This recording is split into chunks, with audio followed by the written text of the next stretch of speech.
गोयल या अवघ्या 20 वर्षांच्या मुलीनं स्वतःच्याच होणाऱ्या नवऱ्याला म्हणजे केतनला संपवण्यासाठी असा काही प्लॅन आखलेला होता, इतकं मायक्रो प्लॅनिंग केलेलं होतं की आता पोलीसही या सगळ्याचा तपास करत असताना थक्क होतात. अक्षरशः एखाद्या ट्रेंड गुन्हेगारासारखे एकही पुरावा मागे सोडायचा नाही, अशा पद्धतीनं तिनं हा सगळा कट रचलेला होता. हे आता उघडकीस यायला लागलेलं आहे. विशेष म्हणजे या सगळ्यामध्ये जशा पद्धतीनं तिनं लोहगडावरती काही पुरावे सोडायचे नाहीत या अनुषंगानं प्लॅनिंग केलं, तशाच पद्धतीनं मोबाईलच्या माध्यमातून काही पुरावे मिळू नयेत यासाठी सुद्धा तिनं प्लॅनिंग केलेलं होतं. हे सुद्धा आता उघडकीस येत आहे, कारण तिच्या मोबाईलचा जेव्हा डेटा पोलिसांनी रिकव्हर केलाय, या डेटामधून पोलिसांना अनेक अशा गोष्टी आहेत ज्याचा उलगडाच होत नाहीये. कारण मोबाईलमध्ये बऱ्याचशा गोष्टींसाठी कोडवर्ड वापरण्यात आलेले आहेत. बरेचसे मेसेज एकमेकांना पाठवण्यासाठी, काही गोष्टींचं डिस्कशन करण्यासाठी म्हणून कोड लँग्वेज असेल किंवा मग आपण ज्याला म्हणतो सांकेतिक भाषा किंवा निक नेम्स एकमेकांना देऊन अशा पद्धतीने हे सगळं बोललं गेलंय की आता हे डिकोड करण्यासाठीच पुणे पोलिसांना आणखी जास्त वेळ लागणार आहे की काय, अशी एकंदरीत परिस्थिती निर्माण झाली आहे. आतापर्यंत पोलिसांच्या तपासात काय काय निष्पन्न झालंय हेच पाहणार आहोत. नमस्कार, मी समृद्धी आणि तुम्ही पाहताय टॉप न्यूज मराठी. सिया गोयल आणि चेतन चौधरी या दोघांचीही काल पोलीस कोठडी संपणार होती, त्यामुळे पुन्हा एकदा त्यांना न्यायालयामध्ये हजर केलं गेलं.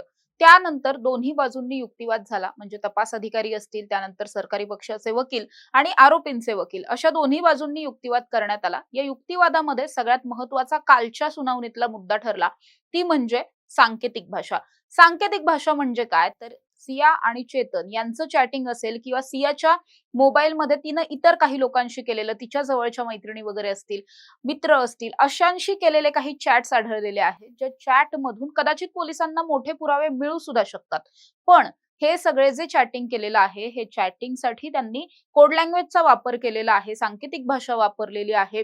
अनेक ठिकाणी थेटपणे एखादं वाक्य बोललेलं नाहीये, पण असं बोललंय की ते जो पाठवतोय त्याला समजेल आणि जो वाचणार आहे त्यालाच समजेल. इतर कुठल्या मध्यस्थी व्यक्तीला या वाक्याचा अर्थच कळणार नाही की काय, अशा पद्धतीनं हे सगळं चॅटिंग झालंय. यामध्ये विशेषतः अनेक लोकांच्या नावांसाठी निकनेम्सचा वापर झालेला आहे. त्यामुळे हे कुणाला उद्देशून म्हटलं गेलेलं आहे, कुणासाठी हा मेसेज लिहिला गेलाय, हे सुद्धा पोलिसांना लवकर निष्पन्न होत नाहीये.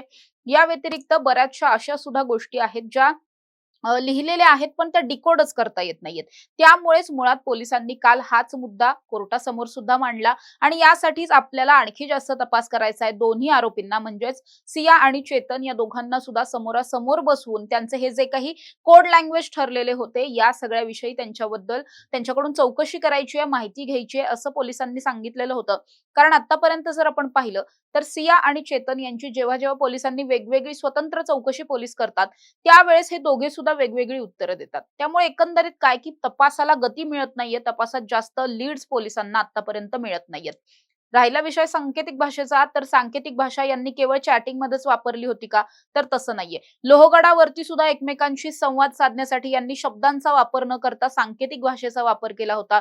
फॉर एक्झाम्पल, आपल्याला एक माहिती आहे, सगळ्यात मोठं उदाहरण ते म्हणजे जेव्हा केतनला धक्का द्यायचा आहे त्यावेळेस सिया ही बुटाची लेस बांधण्याचा इशारा करून खाली बसणार. ती खाली बसली हा चेतनसाठी इशारा असणार की चेतनने मागून यायचंय आणि केतनला धक्का द्यायचा आहे. हे इतकं मायक्रो प्लॅनिंग जेव्हा त्यांनी प्रत्यक्षात केलेलं होतं, तसंच त्यांनी तांत्रिक गोष्टीत म्हणजेच काय तर मोबाईल हँडल करताना सुद्धा तशाच पद्धतीचं सगळं प्लॅनिंग जे आहे ते केलेलं होतं. त्यामुळे आतापर्यंत पोलिसांना फारसं काही निष्पन्न होत नाहीये. जरी आता सियाचा एक मोबाईल आहे, त्याचबरोबर केतनचा मोबाईल सुद्धा फॉरेन्सिकला पाठवलेला आहे, चेतनचा मोबाईल आहे, सियाच्या घरून आणखी एक दुसरा मोबाईल सापडलेला आहे. असे जवळपास 4 मोबाईल सध्या पोलिसांच्या ताब्यात आहेत.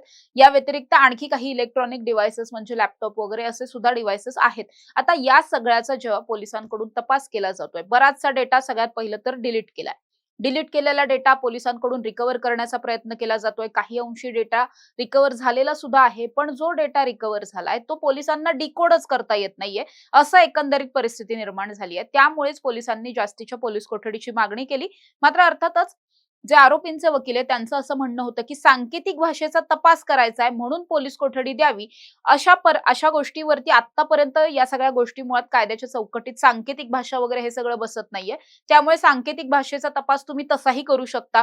तुम्हाला तांत्रिकच तपास करायचा आहे, त्यासाठी प्रत्यक्षात तुम्हाला आरोपींची गरज नाहीये, असं म्हणत पोलिसांनी पोलिसांची जी काही मतं होती किंवा जे काही मुद्दे होते, रिमांडची जी कारणं होती, ती सगळीच आरोपीच्या वकिलांनी खोडून काढली आणि त्यामुळे न्यायालयानं काल पोलीस कोठडी न देता न्यायालयीन कोठडी सुनावलेली आहे. मात्र तरी सुद्धा अजूनही पोलिसांच्या समोर चेतन सियाचे चॅटिंग्स असतील किंवा सियानं इतर काही मैत्रिणींशी केलेले चॅटिंग्स असतील, या सगळ्याला डिकोड कसं करायचं, सिया नेमकी समोरच्या व्यक्तीला काय सांगतेय आणि समोरच्या व्यक्तीला तिनं जे काही सांगितलंय हे त्याला कळलंय का, त्यावर त्यांनी काही अंमलबजावणी पुढे जाऊन केली का, हे सगळं आतापर्यंत पोलिसांना कळलेलं नाहीये. हे डिकोड करण्याचे प्रयत्न सुरू आहेत आणि दुसरीकडे विशेष म्हणजे हे सगळं जे काही सांकेतिक भाषा यांची ठरली असेल, कोड लँग्वेज ठरले होते, निकनेम्स ठरले होते, हे कधीतरी सुरुवातीला आधी एकदा बसून अशी चर्चा झाली असेल की आपण असं इथून पुढच्या काळामध्ये चॅटिंग करायचं आहे. तर मुळात ती चर्चा कुठे झाली? हे कोड लँग्वेज किंवा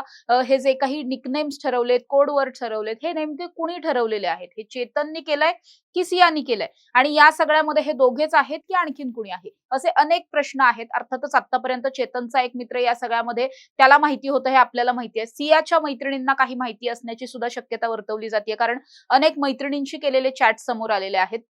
एकंदरीत काय की बराचसा मुद्देमाल पोलिसांच्या हातात आहे, पण तो नेमका कशाच्या स्वरूपातला आहे, त्यात नेमकं काय म्हटलेलं आहे, हे डिकोड करण्याचे प्रयत्न अजूनही पोलिसांकडून सुरू आहेत. जोपर्यंत हे सगळं डिकोड करून होत नाही, ही सांकेतिक भाषा कशासाठी वापरली गेली आहे हे जोपर्यंत पोलिसांना कळत नाही, तोपर्यंत या सगळ्यातले मोठे पुरावे हे पोलिसांच्या हाती लागणार नाहीत आणि त्यासाठीच म्हणून सध्या पोलिसांचे प्रयत्न सुरू असलेले दिसून येत आहेत. अशा ताज्या आणि महत्त्वाच्या बातम्यांसाठी तुम्ही पाहत राहा टॉप न्यूज मराठी. आपला महाराष्ट्र, आपली बातमी.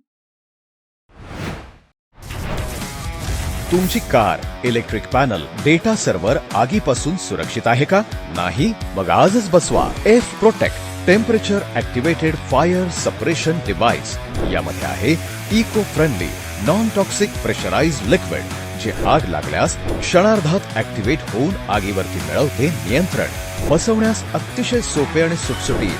टेकालिपचे एक दर्जेदार उत्पादन एफ प्रोटेक्ट.